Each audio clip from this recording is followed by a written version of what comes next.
De retour dans Flash et on vous l'avait promis, Nolwenn Leroy a accepté de se prêter au jeu de notre questionnaire Monde Idéal.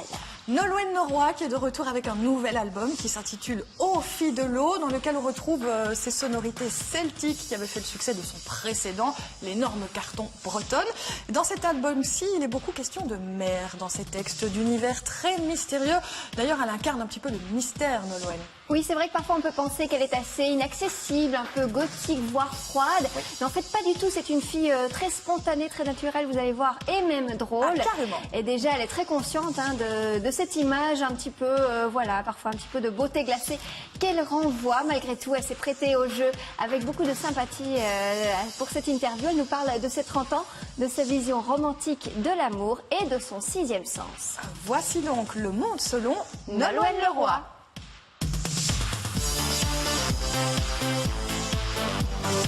Bonjour Nolwenn Leroy. Bonjour. Votre dernier album est une sorte d'hommage au monde de la mer, un monde un petit peu mystérieux. Est-ce que ça veut dire que pour vous, le monde idéal serait proche de la mer ou peut-être même sous l'eau? Peut-être même sous l'eau, exactement. Ça pourrait être l'Atlantide, ça pourrait être la ville d'Is d'ailleurs, à laquelle j'ai consacré une chanson qui m'a été offerte par une artiste bretonne qui s'appelle Gwenyne, un texte sublime en langue bretonne sur cette ville engloutie d'Is, la légende du roi Gradlon et de sa fille, et de cette ville comme ça qui fut engloutie sous les eaux, sous la mer. Oui, ça serait peut-être une ville engloutie, ouais. Et vous verriez en quel type de créature aquatique alors? Ah mais moi je serais une sirène, forcément, comme sur la pochette de l'album. Moi je suis fascinée par le personnage de la sirène. Finalement, c'est un personnage un peu méconnu de la mythologie. On ne sait pas grand-chose des sirènes. La seule chose qu'on sait, c'est que c'est un personnage qui est insaisissable. Vous venez d'avoir 30 ans. Oui. Alors, on peut dire que ce n'est qu'un chiffre. Mais dans un monde idéal, quelle serait la chose la plus folle à réaliser dans cette décennie? La plus folle à réaliser dans cette décennie, on peut passer rêver. le permis. Ah oui. Passer mon permis bateau, si mon monde idéal est sous l'eau, ou mon permis sous-marin. Mais oui, le permis, ça c'est un vrai défi pour moi parce que j'ai quand même 30 ans, je n'ai pas encore le permis. C'est quand même un problème lorsqu'on veut avoir des enfants, lorsqu'on veut être libre. C'est la liberté aussi d'avoir le permis, de pouvoir prendre sa voiture et comme ça partir et conduire. Voilà, moi ce n'est pas mon cas. En fait, j'avais commencé à prendre des cours et puis après la vie a fait qu'il y a plein de choses qui sont passées, que j'ai reportées, que je n'ai jamais fini mes cours. Et puis après, je suis venue habiter à Paris et à Paris, je prenais le métro, le taxi, j'en ai plus besoin. Et aujourd'hui, je me dis que je suis un peu un boulet quand même, hein, il faut dire la vérité. Donc voilà, ça va être ma bonne résolution, 2013 en tout cas. Et puis après, pour le reste... On va se revoir l'année prochaine. Voilà, après d'autres défis, il y en a toujours des défis. Mais déjà, là, c'est un petit défi un peu bête, mais c'est quand même énorme pour moi, parce que je le dis chaque année depuis 10 ans. Hein, donc voilà, cette année, c'est la bonne. L'erreur que vous ne commettriez plus dans ce monde idéal, que vous seriez parfaite.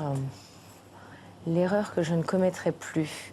J'aurais tendance à me dire aujourd'hui qu'avec quelques années de recul, déjà même par rapport à mon métier, après 10 ans, que toutes les erreurs, de toute manière, amènent à des choses meilleures et on apprend de ces erreurs. Et moi, toutes les erreurs que j'ai pu faire, c'était par naïveté, parce que j'arrivais dans un métier comme ça, j'avais 19 ans et il y avait plein de gens bienveillants, mais aussi plein de gens malveillants.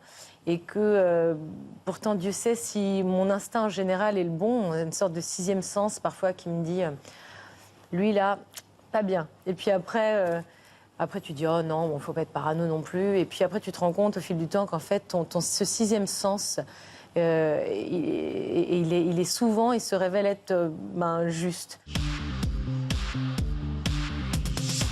Qu'est-ce qu'on changerait dans les relations amoureuses dans ce monde idéal? Qu'est-ce que l'on changerait?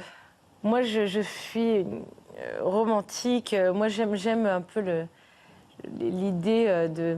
C'est vrai que tous les textos, les mails, toute la société d'aujourd'hui, la manière qu'on a de vivre notre vie, aussi speed, je trouve, tue un peu la magie et le romantisme. Les lettres, les poèmes. Ouais, les lettres et les poèmes et tout ça. Voilà, moi, ça, je trouve que moi, c'est ça qui est. C'est peut-être un peu fleur bleue et un peu. Voilà, moi, je suis vraiment dans les romans des Sœurs Brontë, de Jane Austen. Voilà, moi, c'est l'amour véritable, l'amour romantique avec un grand R, pas l'amour mièvre. Hein. C'est pour ça que je précise, parce que le romantisme, pour moi, c'est un mot tellement. Voilà, moi, c'est vraiment le romantisme, voilà, dans la lande.